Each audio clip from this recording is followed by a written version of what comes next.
Assalamualaikum warahmatullahi wabarakatuh. Hei kamu. Iya, kamu yang lagi scroll-scroll, nyari tontonan buat nemenin waktu santai kamu. Coba deh berhenti sebentar di sini, karena aku janji cerita yang akan kamu dengar ini beda dari biasanya. Sebelum kita mulai, Bunda doain kamu sehat selalu, hatimu tenang, rezekimu lancar, dan segala yang kamu harapkan segera terwujud. Di sini, kamu nggak cuma sekedar nonton video biasa. Kamu diajak masuk ke dunia cerita yang penuh rasa. Kadang bikin senyum, kadang bikin haru, tapi pasti bikin kamu betah. Jadi, siap? Ambil posisi paling nyaman, rebahan, atau duduk santai. Dan biar aku yang bawa kamu ke dalam kisahnya. Selamat menikmati dan jangan lupa tinggalkan komentar kalau kamu suka. Janda muda hamil Italia ini nikahi pria Indonesia. Penjual ikan swalaikan subuh belum benar-benar terang. Udara masih menggantungkan sisa bau laut yang terbawa dari truk-truk pengangkut ikan. Pasar induk Pabean, Surabaya, mulai hidup seperti biasa. Pedagang sibuk membuka lapak, suara teriakan tawar-menawar menggema, dan tumpukan ikan segar mulai disusun rapi di meja-meja kayu yang sudah lelah dimakan usia. Sofyan, seperti biasa, datang lebih awal. Kaos oblongnya sudah basah oleh keringat meski matahari belum nongol.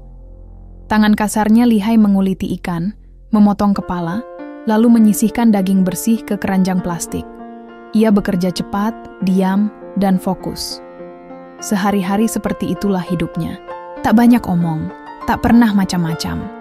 Sampai hari itu datang. Seorang perempuan bule berdiri di ujung lapak. Rambutnya pirang kusam, wajahnya pucat, dan perutnya besar, hamil, jelas sekali. Di tengah keramaian pasar, dia tampak seperti orang yang tersesat. Tangannya menggenggam selembar kertas, kemungkinan daftar belanjaan. Beberapa pedagang memandang aneh, ada juga yang menahan senyum sinis. Sofyan memperhatikannya sekilas, lalu kembali pada pekerjaannya. Tapi perempuan itu malah mendekat ke lapaknya. "Permisi, ini ikan segar?" Ucapnya dalam bahasa Indonesia yang terbata-bata. Sofyan menoleh. "Iya bu, mau beli apa?" Perempuan itu tersenyum kecil, canggung. "Saya mau ikan kembung. Tapi saya tidak tahu mana yang bagus." Sofyan segera mengambil beberapa ekor dari tumpukan paling atas. "Ini segar, baru datang tadi subuh. Ibu tinggal pilih." Perempuan itu tampak lega. Lalu ia mengeluarkan dompet dari tas kain lusuhnya. Setelah membayar, dia berdiri sebentar, seolah menimbang sesuatu. "Nama kamu siapa?" tanyanya. Agak pelan. "Sofyan," jawab pria itu singkat. "Saya Claudia," katanya sambil mengangguk. "Terima kasih ya, saya sudah 2 minggu beli ikan, tapi baru hari ini dapat yang segar dan orangnya ramah." Sofyan hanya tersenyum kaku. Claudia pun pergi, meninggalkan aroma sabun bayi dan bayangan aneh yang tertinggal di benak Sofyan. Ia tak biasa diajak ngobrol sama pelanggan, apalagi pelanggan hamil yang berasal dari Eropa. Keesokan harinya, Claudia datang lagi. Kali ini membawa kantong belanja kain berwarna merah. Ia membeli ikan kakap dan minta dibersihkan. Sofyan melayani tanpa banyak tanya. Tapi ketika Claudia duduk di kursi plastik dekat lapak, ia mulai mengobrol. "Saya tinggal di daerah Keputih. Sudah 2 tahun di Indonesia. Dulu ikut suami ke sini, tapi sekarang sendiri," katanya, sambil mengelus perutnya. Sofyan mendengarkan saja. Ia tak mau bertanya hal-hal pribadi. Tapi Claudia terus bicara. Ia cerita bahwa suaminya orang Eropa juga, tapi hubungan mereka rusak sejak ia hamil. Dan kini, dia memilih bertahan di Surabaya. "Lebih tenang," katanya. "Saya suka suasana pasar. Ini, ramai, hidup, dan orangnya jujur," ucap Claudia sambil tersenyum. Hari-hari berikutnya, Claudia datang makin sering. Kadang beli ikan, kadang cuma duduk sebentar sambil ngobrol. Sofyan mulai terbiasa melihatnya. Perempuan asing dengan wajah lelah tapi bersih, yang selalu memakai baju sederhana dan sandal jepit. "Kenapa kamu belum menikah?" tanya Claudia suatu pagi. tanpa basa-basi. Sofyan terkesiap. "Belum ketemu yang cocok," jawabnya jujur. Claudia tertawa kecil. "Kalau saya malah ketemu yang terlalu cepat. Dan ternyata salah orang." Mereka tertawa bersama. Dan itu pertama kalinya Sofyan merasa nyaman berbicara dengan perempuan.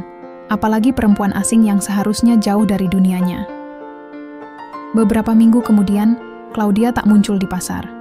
Sofyan mulai gelisah, tapi ia hanya menyimpannya dalam hati.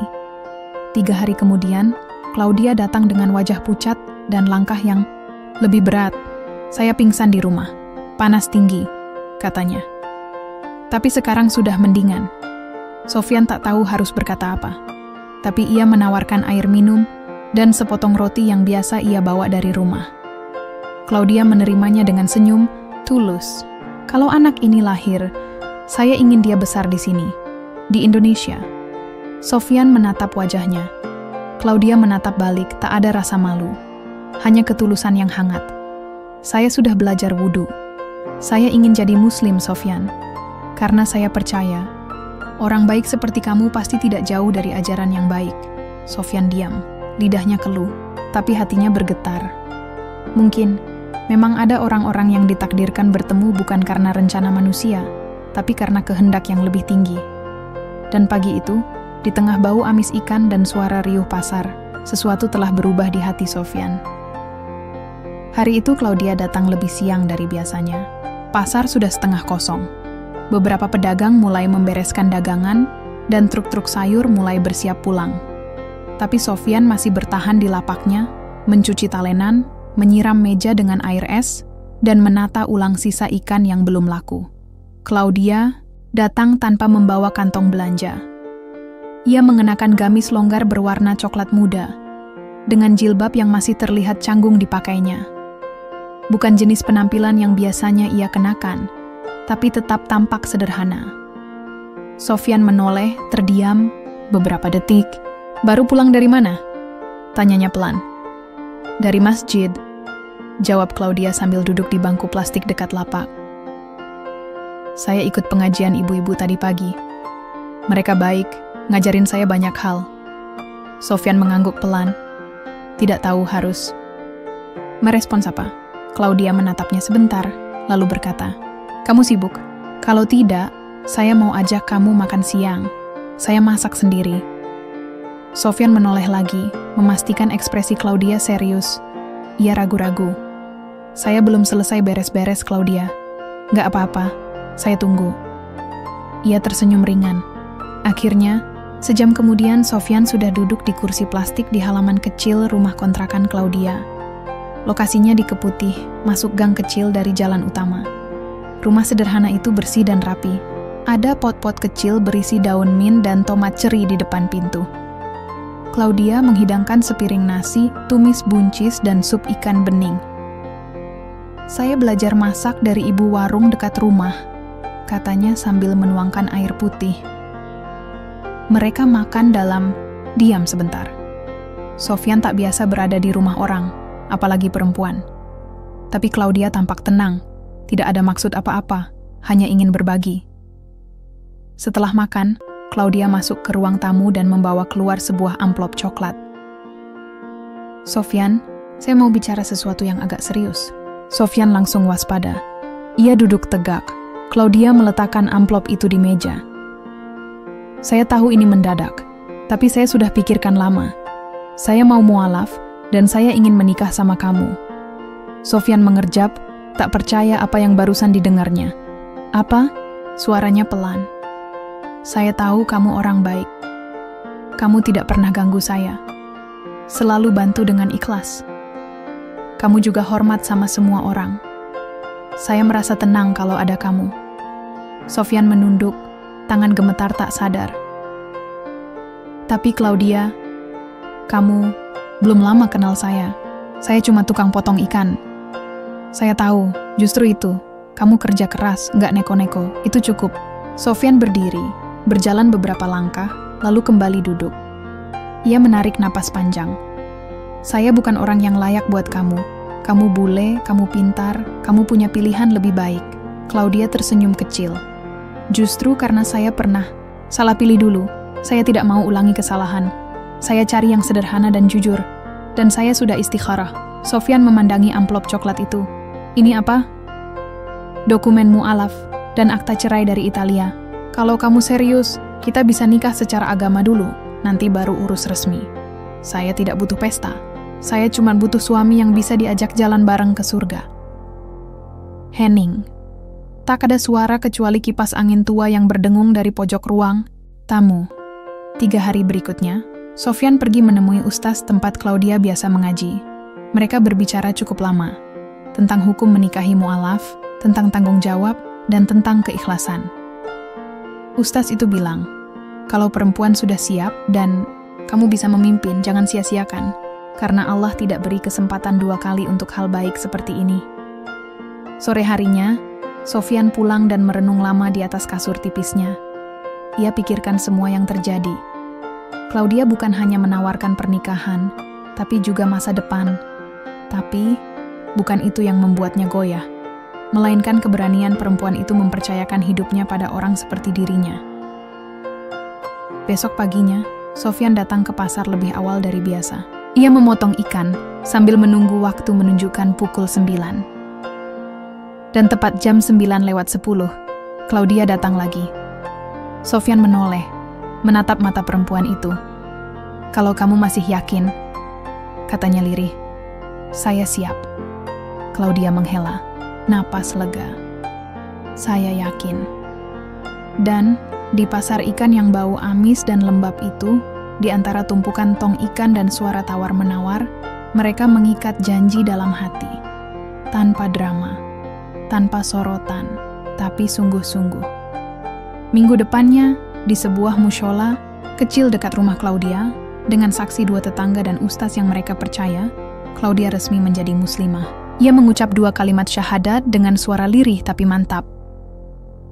Beberapa hari kemudian, mereka menikah secara agama, tanpa pesta, tanpa undangan, hanya doa, senyum, dan harapan baru. Sofyan belum tahu kemana hidup akan membawanya, tapi untuk pertama kalinya, ia merasa punya tujuan. Dan Claudia, perempuan hamil yang awalnya hanya pembeli ikan, kini sah menjadi istrinya. Setelah resmi menjadi suami istri, kehidupan Sofyan dan Claudia tidak langsung berubah banyak. Mereka masih tinggal di rumah kontrakan Claudia yang sederhana. Sofyan tetap berangkat subuh ke pasar untuk memotong ikan, dan Claudia, yang kini hamil, 7 bulan, mulai banyak menghabiskan waktu di rumah, belajar agama, belajar bahasa Indonesia, dan kadang ikut mengantar pesanan ke tetangga. Yang berbeda hanya satu. Mereka sekarang saling menguatkan. Claudia tak lagi belanja ikan seperti dulu. Sebaliknya, ia sering menyiapkan bekal untuk Sofyan. Nasi hangat, sambal terasi, dan kadang lauk sederhana. "Biar kamu gak makan mie terus," katanya sambil tersenyum. Sofyan juga mulai berubah. Ia lebih rajin, lebih rapi, dan lebih semangat. Setiap pulang dari pasar, ia selalu membawa buah tangan kecil untuk Claudia. Kadang pisang, kadang tahu isi hangat dari warung sebelah. Namun suatu malam, saat Claudia sedang menata buku-buku pengajiannya, ia mendekat ke Sofyan yang sedang menonton berita. "Saya ada ide," katanya pelan. "Tapi kamu harus dengar sampai selesai." "Ya." Sofyan menoleh. "Apa?" "Saya mau kamu berhenti motong ikan di pasar." Sofyan diam. Matanya langsung memicing. Claudia buru-buru menambahkan, "Bukan karena saya malu, bukan. Saya bangga kamu kerja keras. Tapi saya lihat tempatnya makin sempit, banyak saingan, dan kamu selalu pulang kelelahan." Sofyan masih belum menjawab. Claudia membuka map berisi catatan dan beberapa lembar brosur. "Saya punya tabungan. Cukup untuk sewa ruko kecil, beli freezer, dan kulkas display. Kita bisa buka toko ikan segar sendiri. Di tempat yang bersih, ada AC, ada etalase. Orang sekarang banyak yang pengen belanja nyaman, nggak mau ke pasar becek." Sofyan menatapnya lama. "Toko ikan?" "Iya." Claudia tersenyum. "Namanya Segar Laut. Semua jenis ikan yang kamu tahu, kamu potong, kamu pilih sendiri. Kita branding. Kita pasarkan juga ke restoran. Kamu tinggal atur stok, saya yang..." urus bagian promosi dan pelanggan. Saya bisa belajar. Sofyan tertawa kecil, bukan mengejek, tapi gugup. Saya bahkan nggak tahu gimana caranya nyewa ruko. Biar saya yang cari. Teman pengajian saya punya saudara yang punya ruko kosong di Jalan Rungkut. Tempatnya strategis, saya sudah cek. Sofyan menelan ludah. Berat rasanya membiarkan istrinya yang banyak bergerak, sementara ia sendiri belum punya cukup rasa percaya diri untuk melangkah. Tapi Claudia tidak berhenti. Ia terus menunjukkan bahwa ini bukan sekadar ide. Ia sudah siapkan semua. Skema sederhana, siapa pemasok ikan dari pelabuhan, sistem pendingin, bahkan alat vakum plastik untuk kemasan. Sofyan akhirnya mengangguk. Kalau kamu yakin, saya ikut. 3 minggu kemudian, ruko kecil berukuran 5x7 meter itu resmi disewa. Letaknya dekat pusat kuliner, dekat juga dengan 2 kompleks perumahan. Claudia mengurus izin usaha dengan bantuan kenalannya. Sofyan ditemani 2 temannya dari pasar, mengangkut freezer, etalas, dan meja stainless. Toko itu diberi nama Segar Laut dengan logo sederhana bergambar ikan dan gelombang. Hari pertama buka, mereka hanya jual ikan kembung, tongkol, bandeng, dan udang. Claudia menjaga bagian depan, menyapa pembeli dengan bahasa Indonesia campur-campur logat Italia. Lucu, tapi menarik perhatian. Sofyan di belakang, menyiangi ikan, membungkus, dan menyapa orang dengan senyum malu-malu. 1 bulan berjalan, toko, mereka mulai dikenal. Orang-orang yang biasa belanja ke pasar mulai pindah ke toko karena tempatnya bersih dan nyaman. Claudia rajin promosi lewat grup WhatsApp RT, Facebook lokal, bahkan pernah bikin video pendek tentang cara menyimpan ikan agar tetap segar. Puncaknya, suatu hari ada pemilik restoran seafood yang datang dan langsung memesan rutin dalam jumlah besar. Kami butuh pasokan segar tiap 2 hari. Bisa? Tanya pemilik restoran. Sofyan mengangguk. Bisa. Saya sendiri yang pilih dan antar. Kontrak pun dibuat. Claudia sempat menangis malam itu. Saya nggak percaya kita bisa sampai sini, katanya sambil memeluk Sofyan. Sofyan hanya tersenyum. Ia masih ingat betul tangannya dulu yang dingin karena air es pasar. Kini, tangannya masih dingin, tapi penuh harapan. Dalam waktu 6 bulan, omzet toko naik drastis. Claudia merekrut 2 karyawan. Sofyan tak lagi ke pasar subuh-subuh, tapi fokus memilih ikan dari supplier yang datang langsung ke toko. Toko Segar Laut kini menjadi tempat favorit warga sekitar. Ada papan kecil di dinding, toko bertuliskan bersih, segar, halal, dan ramah. Itu ide Claudia. Dan Sofyan, si tukang potong ikan yang dulu hanya memegang pisau, kini memegang kendali masa depan. Toko Segar Laut sudah berjalan hampir setahun. Claudia yang dulunya gagap bahasa Indonesia, kini lancar berkomunikasi dengan pelanggan. Bahkan sesekali ia bercanda dengan ibu-ibu kompleks, disambut tawa dan godaan kecil. Namun di balik wajah cerianya, kehamilannya makin berat. Kandungannya sudah masuk bulan ke-9. Claudia sering duduk di kursi belakang toko sambil memijat punggungnya sendiri.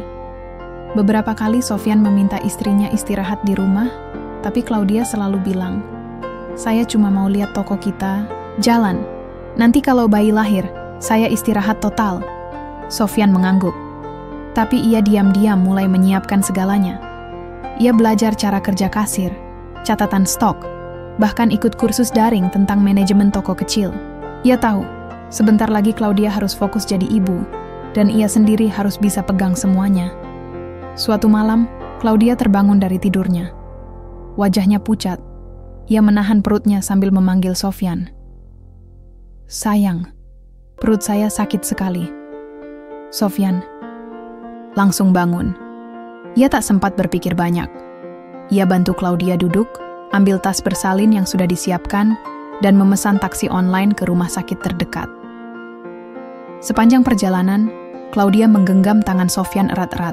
Ia berkeringat dingin. Sesekali matanya terpejam menahan sakit. Sofyan berusaha tenang, tapi tangannya gemetar. Sesampainya di rumah sakit, mereka langsung dibawa ke ruang bersalin.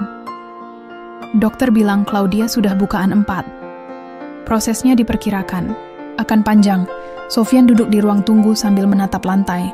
Di tangannya masih ada tas kecil berisi baju bayi dan sebotol minyak kayu putih.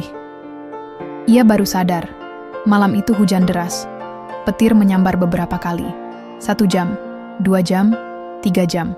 Tak ada kabar. Akhirnya, seorang perawat keluar dan memanggil namanya. Pak, Sofyan, istri Bapak sebentar lagi akan melahirkan. Tapi, ada sedikit masalah. Sofyan berdiri tergesa. Masalah apa, Bu?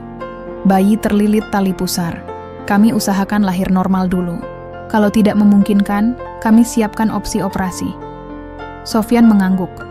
Ia tak bisa berkata apa-apa. Di dalam hatinya, hanya ada doa.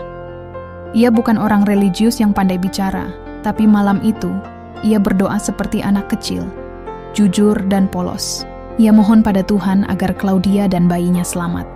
Menjelang subuh, terdengar suara tangisan bayi dari ruang bersalin. Perawat keluar dengan senyum lelah. Laki-laki, Pak, 3,2 kilogram. Claudia dan bayinya selamat. Sofyan menunduk, lalu menangis, diam-diam. Ia tak ingat kapan terakhir kali menangis.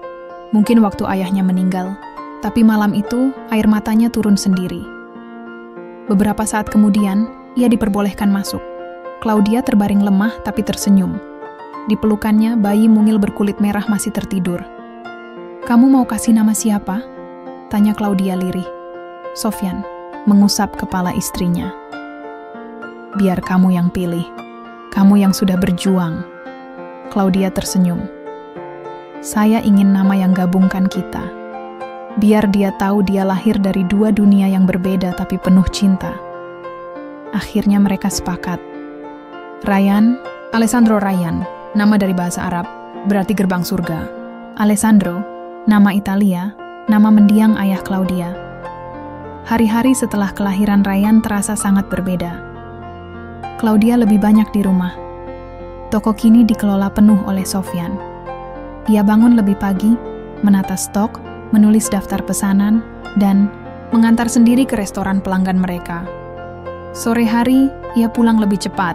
Ia ingin melihat anaknya tumbuh. Claudia kadang menyusui sambil mengajaknya ngobrol, menceritakan apa saja yang Ryan lakukan hari itu.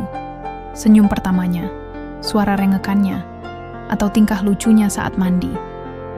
Sofyan belajar mengganti popok, menyuapi Claudia dan mencuci piring. Ia tak malu, justru merasa semua itu bagian dari tanggung jawabnya. Suatu malam Claudia berkata, "Kalau saya meninggal nanti, kamu harus..." "Jangan ngomong gitu," potong Sofyan cepat. "Tapi kamu harus kuat. Ryan butuh ayah yang tangguh." Sofyan tak menjawab. Ia tahu Claudia tidak bicara asal. Kehamilan dan proses lahiran itu tidak mudah. Tapi ia juga tahu, Claudia adalah perempuan yang kuat. Perempuan asing yang memilih Indonesia sebagai rumah, memilih dia sebagai suami, dan memilih Islam sebagai jalan hidup. Claudia bukan hanya seorang istri. Ia sudah jadi bagian dari denyut hidup Sofyan. Seperti laut yang tak pernah berhenti mengirim ombak. Di kamar sempit itu, dengan bayi mungil tertidur di antara mereka, Claudia memejamkan mata. Sementara Sofyan memandangi langit-langit, berpikir tentang masa depan, tentang anaknya, dan tentang betapa cepat hidupnya berubah dalam setahun. Dulu ia hanya tukang potong ikan. Sekarang ia seorang ayah. Ryan sudah berusia hampir 2 tahun. Rambutnya ikal cokelat seperti ibunya, tapi mata dan kulitnya mirip ayahnya. Anak itu cerdas, cepat bicara, dan punya rasa ingin tahu besar. Claudia sering bilang, Ryan itu kayak spons, cepat menyerap segalanya. Toko segar laut makin besar. Sofyan tak lagi berdiri di belakang meja potong ikan seperti dulu. Ia kini memimpin 4 karyawan, mengelola pasokan dari nelayan pantai utara Jawa, bahkan sesekali kirim ikan segar ke kota-kota tetangga. Mereka juga punya 2 freezer besar dan 1 mobil box pendingin yang dicicil lewat koperasi. Claudia lebih banyak mengurus rumah dan anak, tapi sesekali ia tetap datang ke toko, menyapa pelanggan lama. Mereka suka padanya, bukan hanya karena ia bule yang ramah, tapi karena ia tak sombong. Claudia suka membaur. Ia sering ikut pengajian ibu-ibu masjid dekat rumah dan sudah pandai membaca Al-Fatihah. Satu sore, ketika Claudia sedang menyiram tanaman di depan rumah, seorang pria berdiri di pagar. Claudia menyipitkan mata. Pria itu tinggi, kurus, berambut, gondrong, dan mengenakan kemeja putih kusut. "Claudia?" Sapanya dalam bahasa Italia. Tubuh Claudia menegang. Ia hampir tak percaya. "Fabio?" Pria itu mengangguk. Claudia buru-buru menutup pagar. "Ngapain kamu di sini?" Fabio mendesah panjang. "Aku datang jauh-jauh dari Napoli. Aku tahu kamu di sini lewat teman. Aku cuma mau lihat kamu dan anakku." Claudia diam. Tatapannya dingin. "Anak ini bukan milikmu, Fabio. Dia lahir setelah kamu kabur. Dia dibesarkan oleh suamiku, bukan kamu." Fabio tertawa sinis. "Oh ya, tapi darahnya tetap darahku. Kamu pikir aku bakal biarkan anakku tumbuh di negara asing begini?" Claudia marah. "Indonesia bukan negara asing. Ini rumahku. Aku Muslim. Sekarang, aku menikah sah di sini. Dan kamu tidak punya hak apa-apa atas anakku." Fabio menatap Claudia dengan wajah yang berubah. Ia mendekat ke pagar, lalu berbisik pelan. "Aku akan kembali. Kamu pikir aku datang sejauh ini cuma untuk lihat-lihat?" Claudia langsung menutup pintu rumah rapat-rapat. Tangannya gemetar. Di dalam, Ryan sedang bermain dengan mobil-mobilannya. Claudia memeluk anaknya erat, tanpa berkata apa-apa. Malam itu, Claudia tidak bisa tidur. Ia tidak langsung cerita ke Sofyan. Ia takut membuat suaminya khawatir. Tapi dalam hati, ia tahu, ia harus jujur. 2 hari kemudian, barulah ia bicara. Sofyan sedang membersihkan meja makan ketika Claudia memulai. "Sofyan, aku ketemu orang dari masa laluku." Sofyan menoleh. "Siapa?" "Fabio, ayah biologis Ryan. Dia muncul di depan rumah, katanya cuma mau lihat anaknya." Sofyan terdiam lama, tangannya berhenti mengelap. "Dia bilang apa lagi?" Claudia menunduk. "Dia bilang akan kembali. Seperti ingin ambil Ryan." Sofyan duduk. Ia tidak langsung marah. Ia hanya merasa asing dengan rasa di dadanya sendiri. Campuran cemas, marah, dan bingung. Lalu ia bertanya pelan, "Kamu yakin dia tidak punya hak atas Ryan?" Claudia mengangguk. "Aku sudah urus semua dokumen sejak Ryan lahir. Fabio bahkan tidak pernah mengakui kehamilanku. Di Italia dia kabur karena utang narkoba.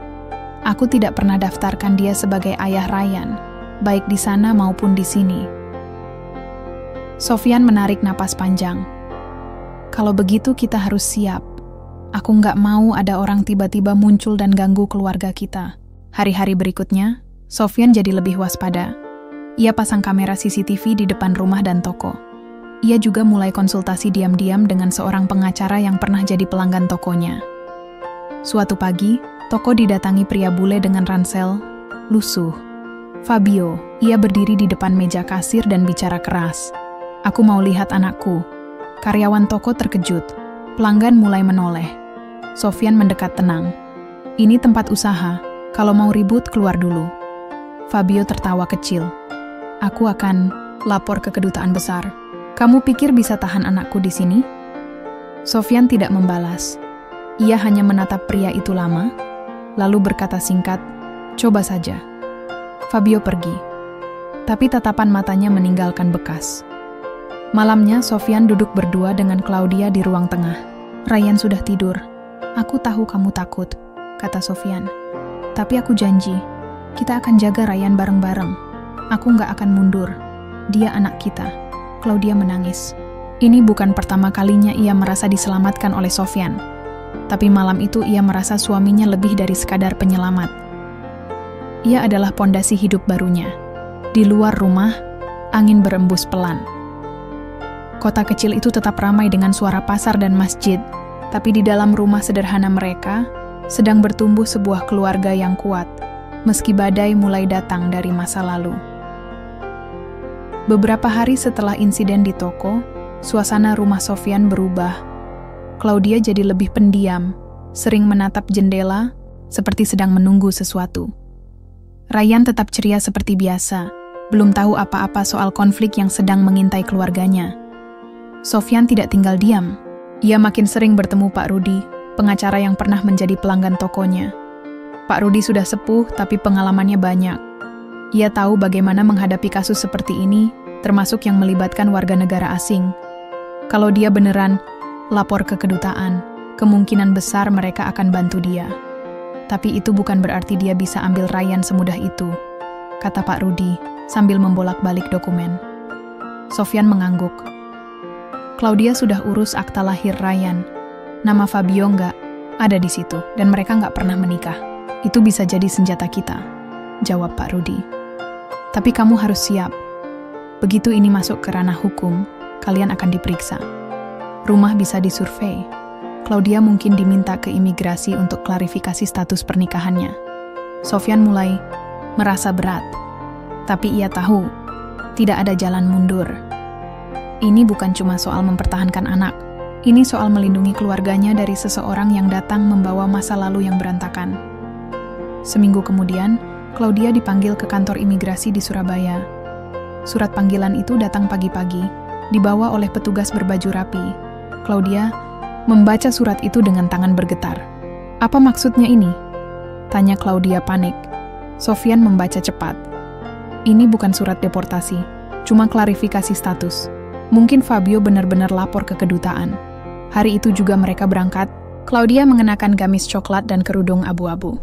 Ia sudah belajar banyak soal Islam, dan penampilannya sehari-hari pun makin sederhana. Tapi di dalam mobil, ia tak bisa sembunyikan kegugupannya. Kalau mereka tanya macam-macam soal masa laluku, kamu jawab apa adanya, kata Claudia pelan. Aku tahu, jawab Sofyan sambil menggenggam tangannya. Kita nggak salah, jadi kita nggak perlu takut. Di kantor imigrasi, mereka disambut petugas yang cukup ramah. Claudia diminta masuk ke ruangan sendiri, sementara Sofyan menunggu di luar. Waktu berjalan lambat. 15 menit terasa seperti sejam. Claudia ditanyai soal keabsahan pernikahannya, status kewarganegaraannya, dan asal-usul Ryan. Semua dijawabnya dengan tenang. Ia bahkan menunjukkan dokumen asli. Akta nikah, surat pindah dari Italia, dan surat lahir Ryan yang hanya mencantumkan namanya sebagai orang tua tunggal. Bapak yang melaporkan ini namanya Fabio Del Rossi, kata petugas.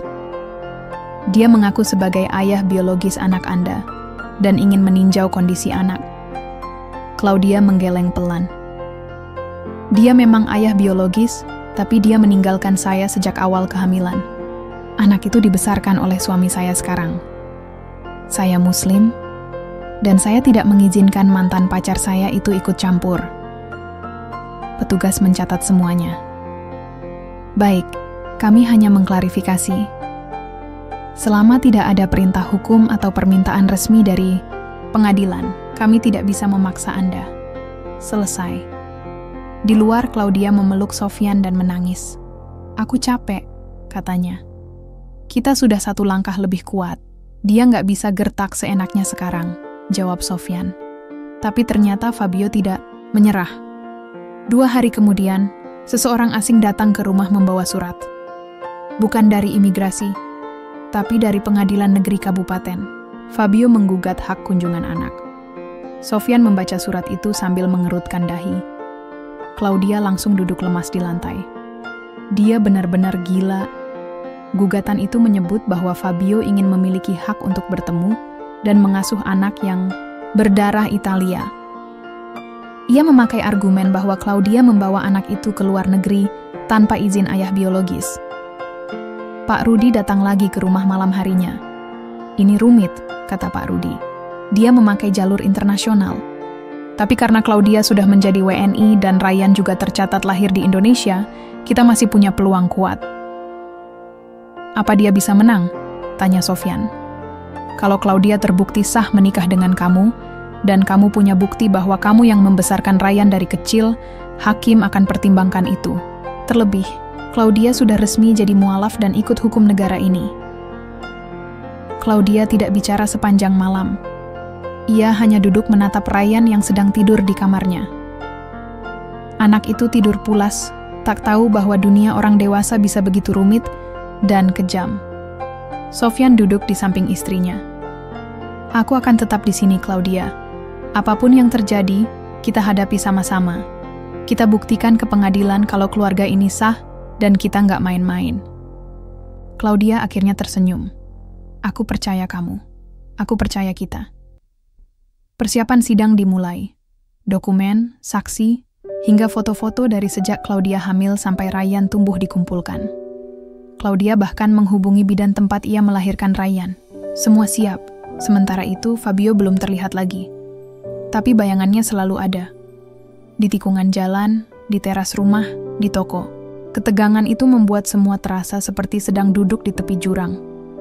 Tapi Sofyan tahu satu hal pasti.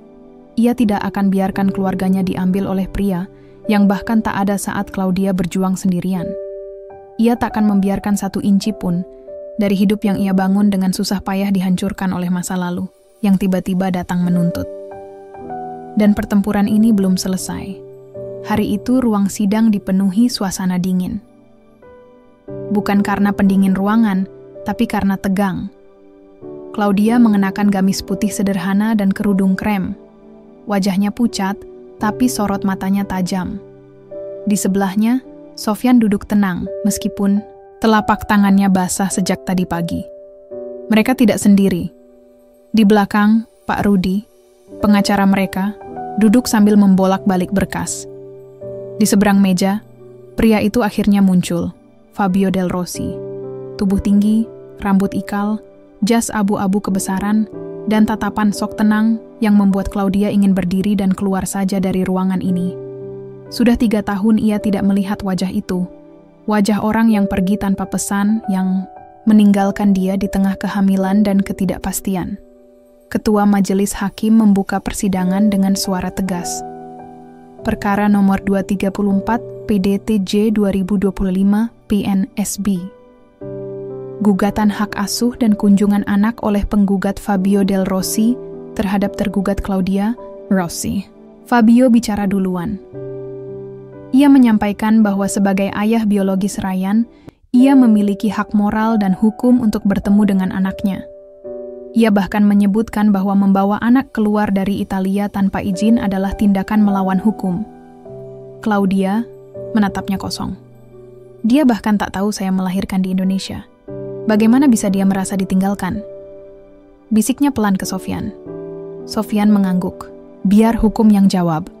Pak Rudi mulai bicara. Ia menunjukkan semua bukti. Akta lahir Ryan yang tidak mencantumkan nama ayah. Surat pindah Claudia ke Indonesia 2 tahun lalu. Akta nikah Claudia dan Sofyan. Serta bukti kepemilikan toko. Ikan yang dibangun bersama. Hakim mendengarkan dengan seksama. Kami tidak menolak hak biologis. Tapi anak ini lahir, tumbuh, dan dirawat di sini. Bukan di Italia. Bukan oleh penggugat. Dan lebih dari itu, tergugat adalah warga negara Indonesia yang sah. Rumah tangga ini dibangun tanpa campur tangan penggugat sejak awal. Fabio tersenyum sinis. Saya hanya ingin bertemu anak saya, tidak lebih. Claudia akhirnya angkat suara. Bukan begitu. Anda ingin merusak yang sudah kami bangun. Anda ingin Ryan tahu bahwa ayah kandungnya adalah seseorang yang meninggalkan ibunya dan tiba-tiba muncul membawa klaim. Bukan karena cinta, tapi karena ego. Suasana ruang sidang hening. Hakim mencatat pernyataan Claudia. Persidangan berlanjut. 2 saksi dipanggil. Bu Rahma, tetangga yang melihat Claudia sejak pertama kali pindah ke rumah kontrakan kecil dekat pasar. Lalu Buning, bidan yang membantu proses persalinan Ryan. Setahu saya, yang dampingi ibu Claudia saat melahirkan itu ya Pak Sofyan. Beliau yang bawa ke puskesmas, beliau yang jaga selama persalinan, dan sejak itu, anak itu dipanggil Abi ke Pak Sofyan. Fabio tampak gelisah. Ia duduk tidak tenang, sesekali menatap keluar jendela. Ia mungkin tidak menyangka bahwa semua yang dibangun Claudia dan Sofyan begitu kuat. Ia kira hanya dengan gelar ayah biologis, ia bisa mengambil semuanya kembali. Sofyan diam. Ia tidak banyak bicara, tapi kata-katanya ketika dipanggil untuk memberikan keterangan, justru menjadi titik balik. Saya memang bukan ayah kandung, Ryan. Tapi saya yang angkat dia setiap malam dia demam. Saya yang ajari dia doa sebelum tidur. Saya juga yang pertama kali dia panggil Abi tanpa disuruh siapapun. Dan yang paling penting, saya tidak pernah pergi. Jawaban itu membuat hakim terdiam sejenak sebelum melanjutkan. Sidang ditunda 1 minggu untuk pembacaan putusan. Tapi semua orang di ruangan itu tahu, arah angin sudah jelas. Malamnya, Claudia dan Sofyan pulang tanpa banyak bicara. Mereka duduk di ruang tamu, hanya menatap langit-langit. Ryan tidur pulas di kamarnya, tak tahu bahwa masa depannya sedang dipertaruhkan di meja panjang dengan hakim dan saksi. "Dia akan datang lagi, ya?" tanya Claudia lirih. "Mungkin," jawab Sofyan. "Tapi kali ini kita siap." Claudia menggenggam tangan suaminya. "Dulu aku kira aku akan selamanya sendiri. Tapi Allah kirim kamu. Bukan cuma jadi suami, tapi jadi penopang semua luka masa laluku." Sofyan tidak menjawab. Ia hanya tersenyum, lalu mengangguk. Dalam hatinya ia tahu, menjadi kepala keluarga bukan hanya soal mencari nafkah, tapi juga soal menjaga, berdiri paling depan saat badai datang. Dan hari itu, ia sudah menjalankan peran itu sebaik mungkin, tapi pertarungan belum selesai. Putusan hakim akan menentukan apakah keluarga kecil mereka tetap utuh atau mulai retak karena bayang-bayang masa lalu. Dan mereka hanya bisa berharap bahwa keadilan tidak buta, bahwa kasih sayang lebih kuat dari sekadar ikatan darah, bahwa menjadi ayah bukan sekadar soal benih, tapi soal hadir. Hari itu hujan turun sejak pagi, deras dan tanpa jeda. Claudia duduk di ruang tamu sambil menatap jendela. Di dalam hatinya, ia tidak hanya menunggu hasil sidang, tapi juga menanti kelegaan. Di kamar, Ryan dan Hana sedang menggambar. Keduanya belum mengerti apa-apa soal sidang, soal orang asing yang tiba-tiba mengaku sebagai ayah. Sofyan keluar dari kamar setelah mengganti baju koko dan celana panjangnya. Ia baru saja menunaikan salat duha. Wajahnya tenang, meski Claudia tahu jantung suaminya berdebar sama kencangnya dengan miliknya. Mobil Pak Rudi tiba 1 jam sebelum sidang. Mereka bertiga duduk di kursi belakang. Sepanjang perjalanan ke Pengadilan Negeri Surabaya, tidak ada yang bicara. Hujan di luar seperti memperpanjang tegang yang sudah mengental di dalam mobil. Sampai akhirnya mereka masuk ruang sidang yang sudah menunggu. Majelis hakim sudah bersiap. Tidak seperti biasanya, kali ini suasana lebih sepi. Tak ada wartawan, tak ada penonton sidang. Hanya mereka berempat, Claudia, Sofyan, Pak Rudi, dan Fabio, yang duduk sendirian di bangku seberang dengan ekspresi dingin. Hakim ketua membuka lembaran putusan. Suaranya tegas, tapi tidak tergesa-gesa. Setelah mempertimbangkan seluruh bukti, kesaksian, dan fakta hukum dalam persidangan, maka pengadilan memutuskan Claudia menahan napas. Permohonan hak asuh dan hak kunjungan oleh penggugat atas anak bernama Ryan Del Rossi dinyatakan ditolak. Sejenak ruangan hening. Lalu, hakim melanjutkan. Anak tersebut tetap berada dalam pengasuhan ibu kandungnya, Claudia Rossi, dan ayah, sambungnya, Sofyan bin Marwan. Penggugat memiliki hak untuk mengajukan banding sesuai ketentuan hukum yang berlaku. Fabio tertunduk. Tangannya mengepal. Namun ia tidak protes. Ia hanya berdiri, lalu melangkah keluar tanpa menoleh sedikit pun. Claudia meneteskan air mata, tapi bukan tangisan keras. Hanya linangan yang jatuh perlahan dan tenang. Seperti hujan yang kini mulai reda. Di luar ruang sidang, mereka duduk sebentar di kantin kecil dekat taman pengadilan. Claudia memesan teh manis hangat. Tangannya masih dingin. Sofyan menggenggamnya, memastikan istrinya tidak sendiri. "Dia tidak akan diam," kata Claudia pelan. "Aku kenal dia. Fabio itu bukan tipe orang yang menyerah begitu saja." Pak Rudi mengangguk. "Mungkin, tapi putusan ini cukup kuat. Kalian tidak perlu khawatir berlebihan. Kita sudah siapkan semua dokumen secara lengkap." Claudia menarik napas dalam. "Aku capek, Mas." Sofyan menatap istrinya lekat-lekat. "Kalau kamu mau, kita bisa pindah. Mulai di tempat baru, aku siap." Claudia terdiam lama. Ia menatap keluar, melihat gerimis yang tinggal rintik-rintik. "Bukan tempatnya yang buat aku takut, Mas. Tapi kenangan buruk itu masih ada di kepala." Malam harinya Ryan bertanya, "Abi, tadi kemana?" Sofyan tersenyum. Abi sama Mama rapat. Nanti kalau Ryan udah besar, Abi ceritain. Kalau aku besar, aku mau kerja di toko ikan sama Abi, katanya sambil duduk di pangkuan Sofyan. Claudia tersenyum dari dapur. Kerja boleh, tapi sekolah harus tetap nomor 1. Anak itu mengangguk. Claudia menatap Sofyan. Mereka sudah menang 1 babak. Tapi hidup tidak seperti pertandingan yang selesai dengan peluit. Masih banyak hari yang harus dijalani. Masih banyak kemungkinan yang belum diketahui. Malam itu, mereka berdua duduk di teras. Tidak bicara banyak, hanya melihat langit yang mulai terang kembali setelah seharian muram.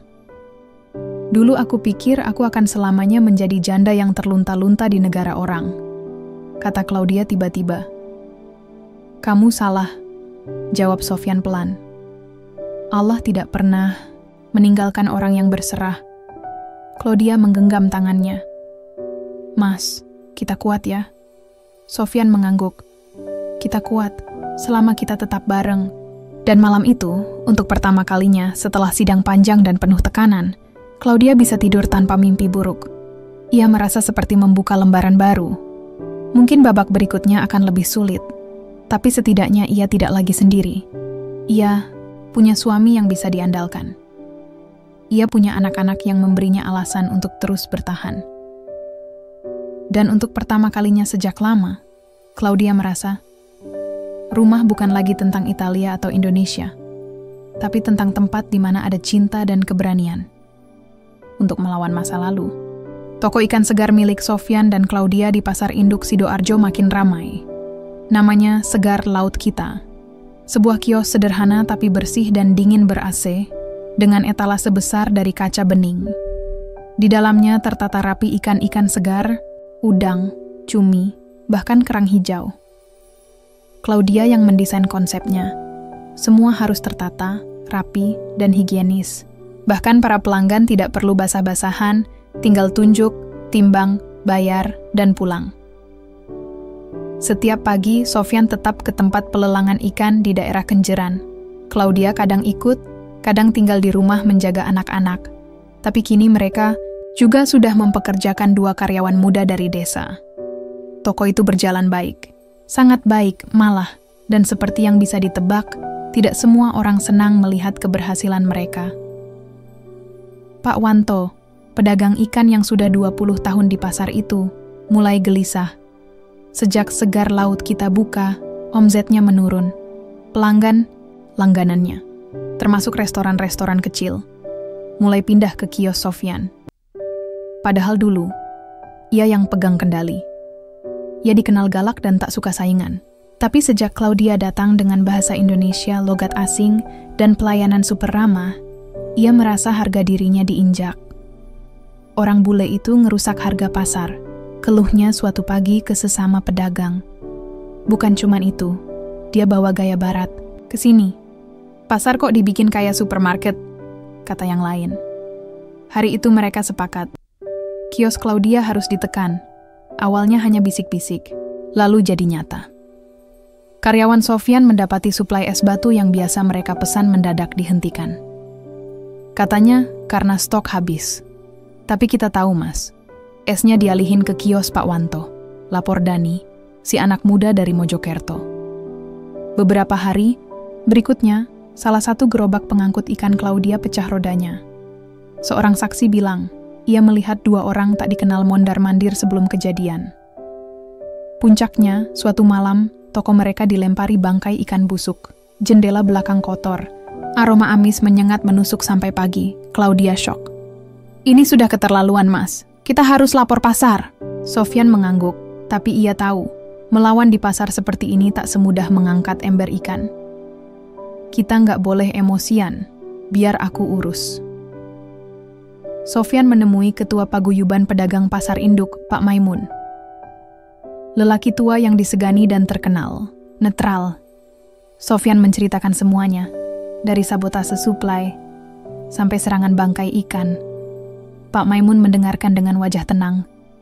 Saya tahu siapa pelakunya, Sof. Tapi kamu harus tahu, pasar ini punya adat sendiri. Kalau kamu lawan mereka frontal, kamu bakal dihantam balik, katanya pelan. Lalu harus bagaimana, Pak? Tanya Sofyan. Buktikan aja. Layanan kalian memang lebih baik, tapi tunjukkan juga kalian mau berbagi. Kamu kuat karena kamu kerja keras, tapi mereka panik karena takut kehilangan. Coba ajak mereka kerja sama, bukan perang. Sofyan mengangguk. Meski dalam hatinya masih panas. Esoknya, Sofyan melakukan hal tak terduga. Ia datang ke kios Pak Wanto membawa 2 dus ikan tuna segar. Pak, saya tahu Bapak pasti butuh pasokan untuk pelanggan restoran itu. Saya kirim 2 dus ini gratis. Anggap kerja sama, katanya sambil tersenyum. Pak Wanto kaget. Ia tak menyangka. Tapi ia juga bukan orang bodoh. Ia tahu, menolak artinya memperbesar, maka ia menerima, meski dengan wajah masam. Sejak hari itu, tensi di pasar mulai mereda. Claudia tetap waspada, tapi ia juga mulai belajar bahwa kesuksesan di negeri ini bukan cuma soal produk bagus, tapi juga soal menjaga hubungan dan paham cara main di lapangan. 1. Bulan berlalu. Claudia sedang mengecek stok barang di komputer ketika Dani masuk sambil tersenyum lebar. Bu, kita dapat order besar dari Hotel Bintang 4 di Surabaya. Mereka mau pasokan ikan harian dari kita. Claudia langsung memeluk Dani spontan. Sofyan masuk dari belakang membawa 2 ekor kerapu segar. Kita menang, Mas, bisik Claudia. Sofyan menatap istrinya. Belum, tapi kita lagi jalan ke arah sana. Mereka tidak perlu membalas dengan cara yang sama. Tidak perlu jadi licik. Cukup terus melangkah lurus. Dan semua akan datang pada waktunya. Sore itu, langit di atas Sidoarjo berwarna jingga lembut. Claudia duduk di teras rumah sambil menggendong putri kecil mereka, Sarah, yang baru saja belajar merangkak. Di sampingnya, Sofyan asyik bermain dengan Yusuf, putra sulung mereka yang sudah mulai sekolah dasar. Suara tawa 2 anak itu membuat suasana rumah sederhana mereka penuh hangat. 2 tahun berlalu sejak toko ikan segar mereka mulai merambah pasar hotel dan restoran. Segar Laut kita kini sudah punya 3 cabang di Surabaya dan Sidoarjo. Sofyan yang dulu hanya tukang potong ikan, kini dikenal sebagai pengusaha sukses yang rendah hati. Claudia pun bahagia, meski kadang masih sulit membayangkan bagaimana hidupnya bisa berubah secepat ini. Mas, lihat ini.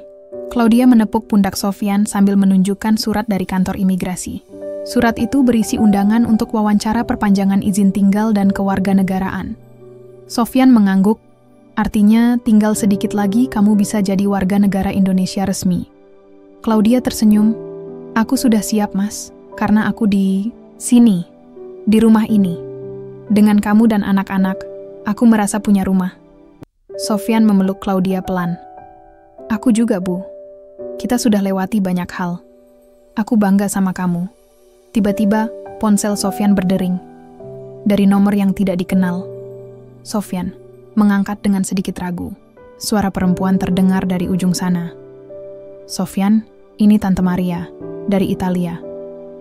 Detik itu, suasana hening. Claudia ikut mendengar, wajahnya berubah.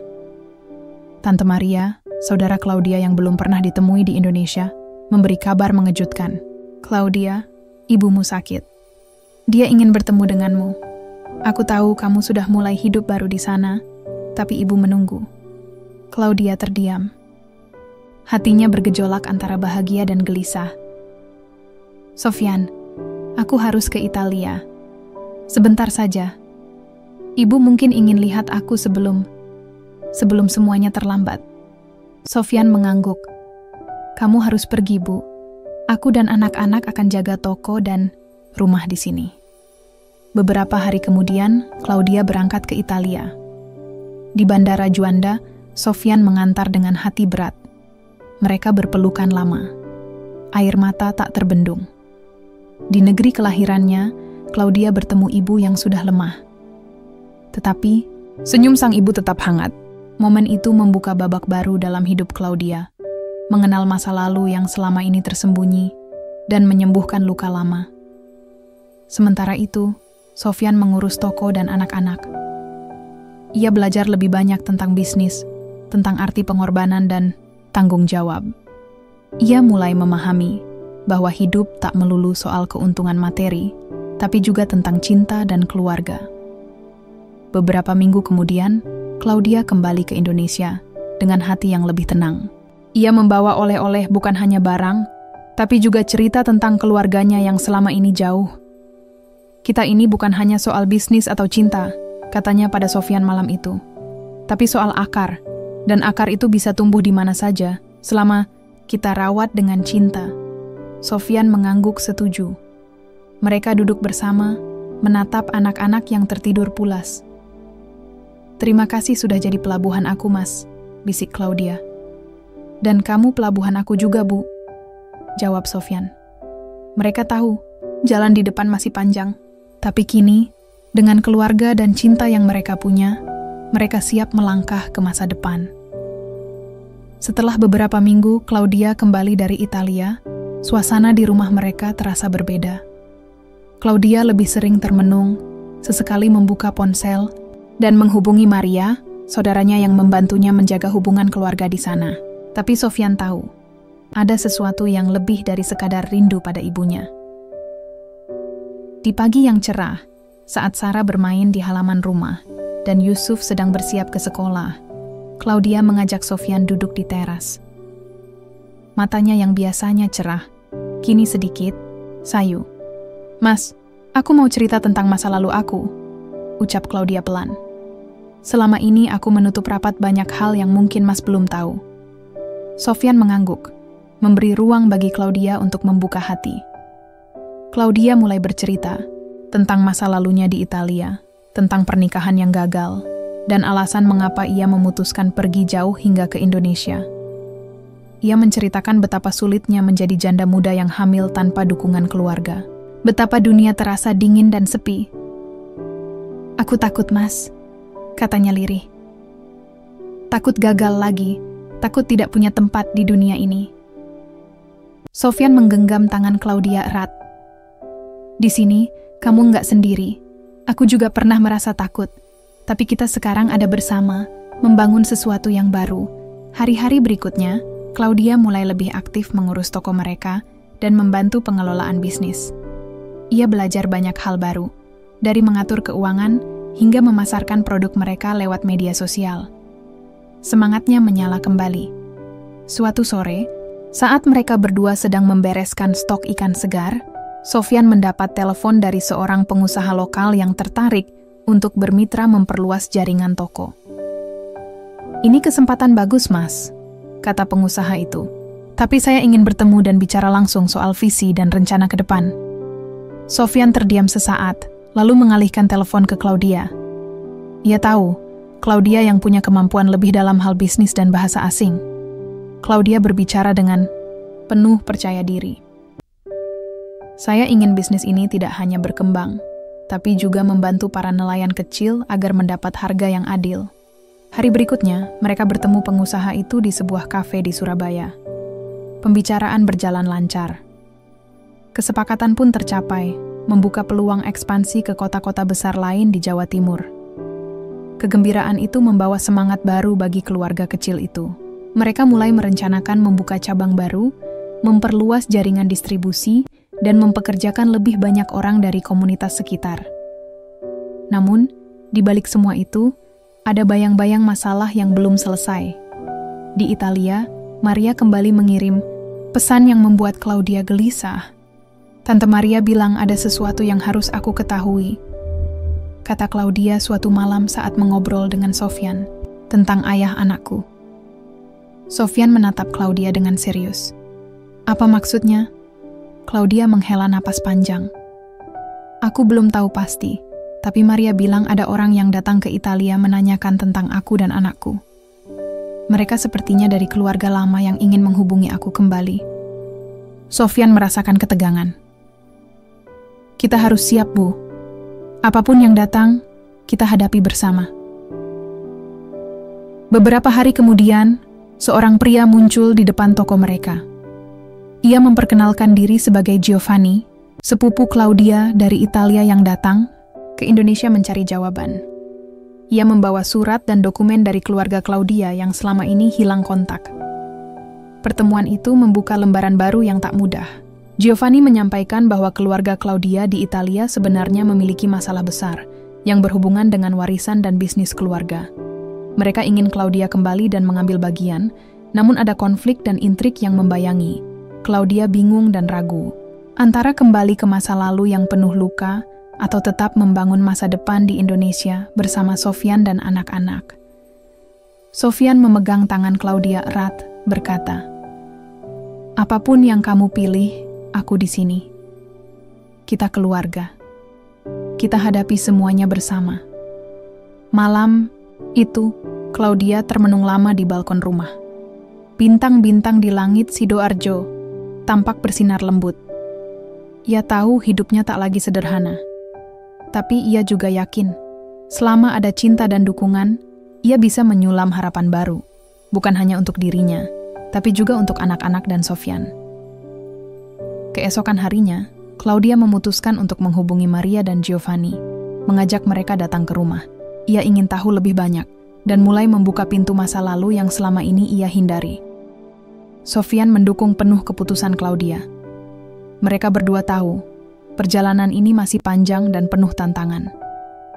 Tapi mereka percaya, dengan saling percaya dan cinta, segala rintangan bisa dilewati. Hari itu, udara di Sidoarjo terasa lebih hangat dari biasanya. Claudia dan Sofyan duduk bersama di ruang tamu, menunggu kedatangan Maria dan Giovanni. Rasa campur aduk menyelimuti Claudia, antara waspada dan penasaran. Ia sadar, membuka masa lalu bukan perkara mudah. Pintu depan akhirnya terbuka. Maria masuk, lebih dulu, disusul Giovanni. Maria membawa tas besar berisi dokumen-dokumen yang kelihatan tua, sementara Giovanni membawa senyum yang agak tegang. "Terima kasih sudah mau menerima kami," kata Maria. Suaranya lembut, tapi ada getar di baliknya. "Kami datang bukan untuk menyulitkan, tapi untuk mengungkap semuanya." Claudia menatap keduanya, mencoba menguatkan diri. "Aku juga ingin tahu apa yang sebenarnya terjadi selama ini." Maria membuka tasnya dan mulai membentangkan surat-surat lama, foto keluarga, dan dokumen pengadilan yang pernah mereka jalani di Italia. Cerita tentang bisnis keluarga yang runtuh, perselisihan antara anggota keluarga, dan tekanan yang akhirnya membuat Claudia pergi meninggalkan segalanya. "Dulu keluarga kami punya perusahaan ekspor makanan laut," jelas Giovanni. "Tapi ada persaingan yang sangat tajam. Beberapa anggota keluarga ingin mengambil alih seluruh saham. Tante Claudia menolak ikut serta, jadi dia dijebak dengan berbagai tuduhan palsu." Claudia mendengarkan dengan seksama.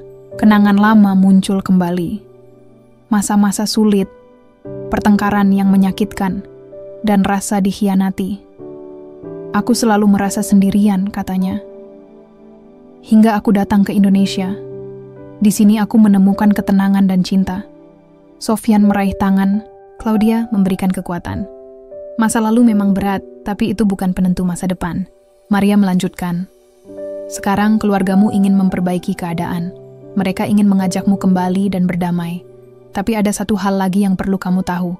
Semua menatap Maria penuh tanya. "Ada surat wasiat dari ayahmu," kata Maria. "Surat itu mengatakan, jika kamu kembali dan bersedia mengambil bagian, kamu berhak atas sebagian besar harta keluarga." Claudia terdiam. Harta itu bisa mengubah hidup mereka, tapi juga membawa risiko baru. Giovanni menambahkan, "Kami juga membawa beberapa orang dari keluarga yang masih mendukungmu. Mereka ingin membantu jika kamu memilih pulang." Sofyan mengernyit. "Kalau begitu, kenapa kalian datang ke sini? Kenapa tidak langsung mengurus semuanya di Italia?" Maria menghela napas. "Karena kami tahu kamu sudah punya kehidupan baru di sini.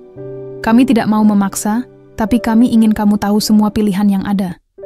Claudia memandang Sofyan, mencari jawaban dalam matanya.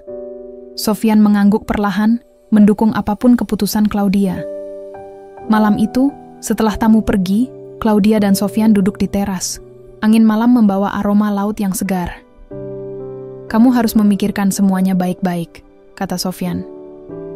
"Kita bisa melalui ini bersama, tapi aku nggak mau kamu merasa tertekan." Claudia mengangguk. "Aku takut, Mas. Takut jika memilih pulang, aku kehilangan semuanya di sini. Tapi kalau bertahan, aku takut masa lalu akan terus menghantui." Sofyan tersenyum. Masa lalu memang berat, tapi kita bisa memilih apa yang kita lakukan hari ini. Hari-hari berikutnya, Claudia sibuk berkomunikasi dengan Maria dan Giovanni lewat video call. Ia juga mulai membaca dokumen-dokumen yang mereka kirimkan. Di saat yang sama, Sofyan tetap menjalankan usaha toko ikan yang mulai merambah pasar baru. Suatu sore, saat Sofyan sedang mengantarkan pesanan ke restoran di Surabaya, ia bertemu dengan seorang pria asing. Pria itu memperkenalkan diri sebagai Marco, seorang pengacara dari Italia yang ditunjuk oleh keluarga Claudia. Pak Sofyan, saya di sini untuk membantu Ibu Claudia jika beliau memutuskan untuk kembali, kata Marco serius. Sofyan mengangguk. Kami menghargai niat baik Anda, tapi kami belum mengambil keputusan. Marco tersenyum tipis. Saya paham, tapi saya ingin Anda tahu, ada pihak lain yang juga tertarik dengan bisnis keluarga dan tidak selalu ramah. Sofyan merasa sesuatu yang tidak beres. Ia mengingat perasaan gelisah Claudia selama beberapa minggu terakhir. Kembali di rumah, Claudia merasa semakin bingung. Ia ingin melindungi keluarganya di sini, tapi juga ingin membersihkan nama dan haknya di Italia. Semua pilihan terasa berat. Suatu malam, Claudia bermimpi buruk tentang masa lalu, tentang pengkhianatan dan rasa sakit yang pernah dialaminya. Ia terbangun dengan napas tersengal, dan di sana, Sofyan memeluknya erat. Kita akan baik-baik saja, ucap Sofyan lembut. Kita keluarga. Claudia menangis, tapi juga merasa lebih kuat. Waktu berlalu. Toko ikan yang dulu sederhana kini telah menjadi bisnis keluarga yang besar dan dipercaya banyak orang. Anak-anak mereka tumbuh cerdas dan berbakti, mewarisi semangat kerja keras dan kejujuran dari orang tua mereka. Claudia, yang dulu seorang janda muda asing di negeri orang, kini telah menjadi bagian dari komunitas. Dihormati bukan karena harta, tapi karena ketulusan dan kebaikan hatinya. Sofyan dan Claudia duduk di teras rumah mereka, memandang anak-anak yang bermain di halaman. Rasa syukur menyelimuti hati mereka. Kita sudah melewati banyak hal, kata Sofyan. Kadang hidup memberi ujian, tapi kita selalu punya pilihan. Claudia tersenyum. Dan pilihan itu selalu tentang cinta dan keberanian untuk memulai lagi. Malam itu, mereka berdoa bersama, memohon agar keluarga kecil mereka selalu diberikan kekuatan dan kebahagiaan. Cerita mereka bukan tentang harta atau status, tapi tentang bagaimana cinta dan kesetiaan mampu mengatasi perbedaan dan masa lalu yang berat. Sofyan dan Claudia membuktikan bahwa kehidupan bisa berubah dengan kerja keras, pengorbanan, dan doa yang tulus. Mereka membangun masa depan bukan dari apa yang mereka miliki, tapi dari apa yang mereka bagikan dan perjuangkan bersama.